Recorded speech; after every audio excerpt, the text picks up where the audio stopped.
Hello friends, welcome to Cavin's home. இந்த வீடியோவில் பார்த்தீங்கன்னா ஃபுல்லாக vlog தாங்க பார்க்க போகிறீங்க. போன வருஷம் மார்கழிக்கு பார்த்தீங்கன்னா நான் ரோட்டில் தாங்க கோலம்லாம் போட்டு கலர் கொடுத்துருந்தேன். ஏன்னா ரோடு போடும்போது பார்த்தீங்கன்னா ஸ்லோப்பெல்லாம் உடச்சிட்டாங்கங்க. நான் ஹோம் டூரில் கூட பார்த்தீங்கன்னா நான் ஸ்லோப் காமிச்சிருக்க மாட்டேன். இப்போ தான் ஒரு 3 days பேக் வந்து போட்டோம், ஸ்லோப் போட்டோம். சரி, அதில் வெள்ளிக்கிழமைன்னு சொல்லிட்டு காலையிலே கோலம் போட்டாங்க. அப்புறம் இன்றைக்கி மார்னிங் பார்த்திங்கன்னா நான் வந்து பாசிப்பருப்பு, உளுந்து, கருப்பு உளுந்து போட்டு வெள்ளை பூண்டுலாம் போட்டு கஞ்சி தாங்க செய்ய போகிறேன். இது வந்து ரொம்ப ஹெல்த்திங்க. கண்டிப்பாக நீங்களும் ட்ரை பண்ணுங்கள். 1 டம்ளர் சாப்பாட்டு அரிசிக்கு 1 டம்ளர் கருப்பு உளுந்து, கொஞ்சமாக 1/4 டம்ளர் பாசிப்பருப்பு, நீங்கள் இது கூட பாசி பயிறுனாலும் சேர்த்துக்கலாங்க. தண்ணி வச்சு ஊற வச்சுக்கோங்க. இதை ஊற வைக்கிற டைமில் பார்த்திங்கன்னா நீங்கள் அந்த பக்கம் கேஸில் வந்து தண்ணி சுட வச்சுக்கோங்க. இது நம்ம இந்த கஞ்சி வந்து பார்த்திங்கன்னா வடிக்கலாம் மாட்டோங்க. அப்படியே வேக வச்சு அப்படியே நம்ம இறக்கி சாப்பிட்றதாங்க. ரொம்ப ஹெல்த்திங்க உடம்புக்கு. பாருங்கள், நான் தண்ணி கொதித்ததும் அரிசிலாம் போட்டேன். அரிசி, கருப்புளுந்து, அப்புறம் பூண்டும் இந்த மாதிரி பொடிசாக கட் பண்ணி போட்டுக்கோங்க. கடைசி இறக்கும்போது வேணால் நீங்கள் முருங்கை இலை கூட சேர்த்துக்கலாம். கண்டிப்பாக கொடுங்கங்க. குழந்தைங்களுக்கு, பெரியவங்கள்லேருந்து எல்லாருமே ரொம்ப நல்லதுங்க. உடம்புக்கு ரொம்ப நல்லது. சாப்பிட்லாம். வீக்லி ட்வைஸாக சாப்பிட்லாம். இதுக்கு நம்ம காம்பினேஷன் துவையல், அப்புறம் ஊறுகாய் கூட வச்சு சாப்பிட்லாம். பாருங்கள், கஞ்சி வந்து இப்போ நல்லா வெந்து வந்துருச்சு. இது வடிக்கலாம் வேணாங்க, அப்படியே இறக்கிட்டு சாப்பிட்லாம். நான் பாருங்கள் ஊறுகாய் வச்சு தான் சாப்பிட்றேன். துவையெல்லாம் சரி வேணாம் அப்படின்னு சொல்லிட்டாங்க, அதனால் நான் ஊறுகாய் வச்சேன்.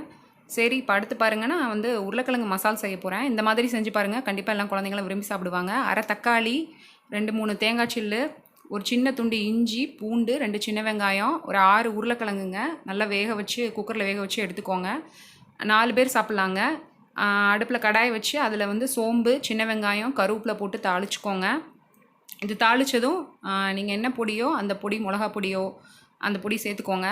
சேர்த்து அப்புறம் மிக்சியில் அரைச்ச விழுதையும் சேர்த்து அரைச்சி ஊற்றி தண்ணி சேர்த்து ஊற்றிக்கோங்க. உப்பு சேர்த்துக்கோங்க. இப்போ இது நல்லா கொதிக்கட்டும். இந்த மாதிரி வற்றி வர ஸ்டேஜில் வந்து அந்த கொதித்து நல்லா எண்ணெய் திரண்டு இப்படி வற்றி வரணுங்க. பச்சையாக தானே நம்ம அரைச்சோம் மிக்சிலெலாம். அந்த வற்றி வர ஸ்டேஜில் வந்து பார்த்திங்கன்னா அந்த மாதிரி அவிச்ச உருளைக்கிழங்க இதில் சேர்த்துக்கோங்க. என்னோடய உருளைக்கிழங்கு பார்த்திங்கன்னா நல்லா மசிச்சிருக்கு. எப்போவுமே நான் பார்த்திங்கன்னா எல்லாமே கொஞ்சம் மசிச்சு அந்த மாதிரி தாங்க குழந்தைங்களுக்கு கொடுப்பேன். ஹார்டாக எதுவுமே கொடுக்க மாட்டேன். பாருங்கள், உருளைக்கிழங்கு மசால் ஃபுல்லாக மதியானம் சாப்பிட்டு தீந்துடுச்சுங்க. அவ்வளோ டேஸ்ட்டாக இருந்துச்சு. நீங்களும் ட்ரை பண்ணி பாருங்கள். வெளியே வாழை மரம் காமிச்சாங்கல்லங்க, அதுக்குள்ளே வந்து மாங்கன்று வச்சுருக்கேன். இது வளர வளர உங்களுக்கு நான் காமிக்கிறேன் எப்படி வளருதுன்னு சொல்லிட்டு. இந்த சாரீஸ்லாம் பார்த்திங்கன்னா என்னோட நினைவுகள்னே சொல்லலாம், மெமரிஸ்னே சொல்லலாங்க. இது வந்து பார்த்திங்கன்னா ஃபஸ்ட்டு என்னை பொண்ணு பார்க்க வரும்போது நான் என்னோடய அண்ணிமாரெலாம் வரும்போது நான் இந்த சாரீ தாங்க கட்டியிருந்தேன்.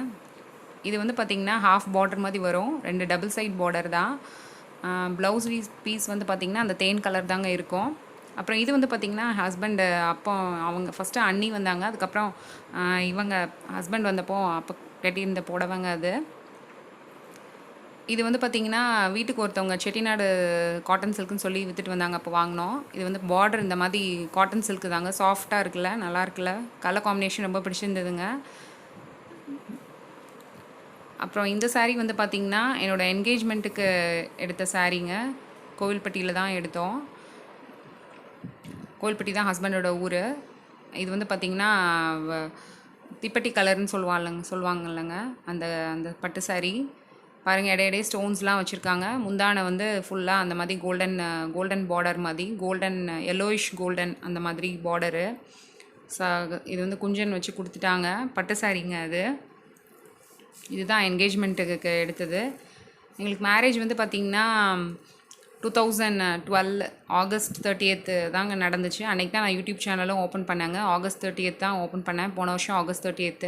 இது வந்து பார்த்திங்கன்னா அதுக்கப்புறம் என்கேஜ்மெண்ட்க்கு அப்புறம் பொன்னழைப்பு சேலைன்னு சொல்லிட்டு மார்னிங் மேரேஜ்னால் கோயில்பட்டிலேருந்து எங்களை வந்து பொன்னழைக்க வருவாங்க வீட்டுக்கு. அப்போ இந்த சாரீ தான் கட்டியிருந்தேன். இது வந்து பார்த்திங்கன்னா திருநெல்வேலி RMKVயில் எடுத்ததுங்க. கலர் காம்பினேஷன் ரொம்ப பிடிச்சிருந்தது. டார்க் க்ரீனில் பிங்க் பார்டர். இந்த மாதிரி கலர் காம்பினேஷன்லாம் பார்த்திங்கன்னா கிடைக்கவே கிடைக்காதுங்க. பாடி ஃபுல்லாக பாருங்கள், செல்ஃப் டிசைன், இடையிடையே கோல்டன் த்ரெட்ஸில் அந்த பூ வந்து பண்ணியிருக்காங்க. நல்லா இருந்தது. ப்ளவுஸ் வந்து பிங்க் கலர் வரும். நான் வந்து எந்த ஸ்பான்சரும் இல்லைங்க, எந்த கடை ஸ்பான்சர் அப்படிலாம் கிடையாது. நான் என்னோடய மெமரிஸ் தான் காமிக்கிறேன், எங்கெங்கே வாங்கின சாரீஸ் எல்லாம் காமிக்கலாம் அப்படின்னு சொல்லிட்டு. இது அதுக்கப்புறம் பார்த்திங்கன்னா பொன்னழைப்பு சேலைக்கு அப்புறம் பார்த்திங்கன்னா கல்யாண மண்டபத்தில் இதாங்க என்னோடய கல்யாண பட்டு சேலை. இது வந்து ப்ளூன்னு சொல்லலாம். இதுவும் RMKVயில் தாங்க பர்ச்சேஸ் பண்ணோம், திருநெல்வேலி RMKVயில். இது பாருங்கள், முந்தானை ஃபுல்லாக ஸ்டோன்ஸ் வச்சுருந்தாங்க. அவங்களே சாரீ வாங்கும்போதே அதிலேயே ஸ்டோன்ஸ் இருந்ததுங்க. டிசைன்ஸ் ஃபுல்லாக செல்ஃப் டிசைன் மாதிரி மாங்காவாக போட்டிருந்தது. அது எனக்கு ரொம்ப பிடிச்சிருந்தது. அதனால் இந்த சாரீ நான் எடுத்தேன். இதாங்க என்னுடைய மேரேஜ் சாரீ. அப்புறம் வந்து பார்த்திங்கன்னா ஈவினிங் வந்து கல்யாணம் முடிஞ்சது ஈவினிங் வந்து ஃபஸ்ட்டு மாப்பிள்ளை வீட்டுக்கு போவாங்க. அதுக்கப்புறம் ஈவினிங் வந்து அம்மா வீட்டுக்கு வருவேன். அம்மா வீட்டிலேருந்து திரும்ப ஹஸ்பண்ட் வீட்டுக்கு போகும்போது பார்த்திங்கன்னா மறு வீட்டு பட்டு சேலை அப்படின்னு சொல்லி ஒன்று உண்டு. அதுக்கு எடுத்தது. இதுவும் ஆரம்பிக்கையில் எடுத்ததாங்க. சரி சிம்பிளாக எடுத்துக்கலாம் இதுக்கு அப்படின்னு சொல்லிட்டு சின்ன பார்டர் போட்டு பாருங்கள், பிங்கிஷ் வயலட் மாதிரி இடையிடையே கோல்டன் த்ரெட்ஸால் பண்ணியிருக்காங்க. ஓகே ஃப்ரெண்ட்ஸ், உங்களுக்கு இந்த vlog பிடிச்சிக்குன்னு நினைக்கிறேன். புதுசாக பார்க்குறவங்க சப்ஸ்கிரைப் பண்ணிக்கோங்க. இந்த வீடியோ பிடிச்சிருந்தா இந்த வீடியோக்கு ஒரு லைக் கொடுங்க, கமெண்ட் பண்ணுங்கள், உங்கள் ஃப்ரெண்ட்ஸ்க்கெலாம் ஷேர் பண்ணுங்கள். Okay, tata. அடுத்த வீடியோவில் சந்திக்கலாம்.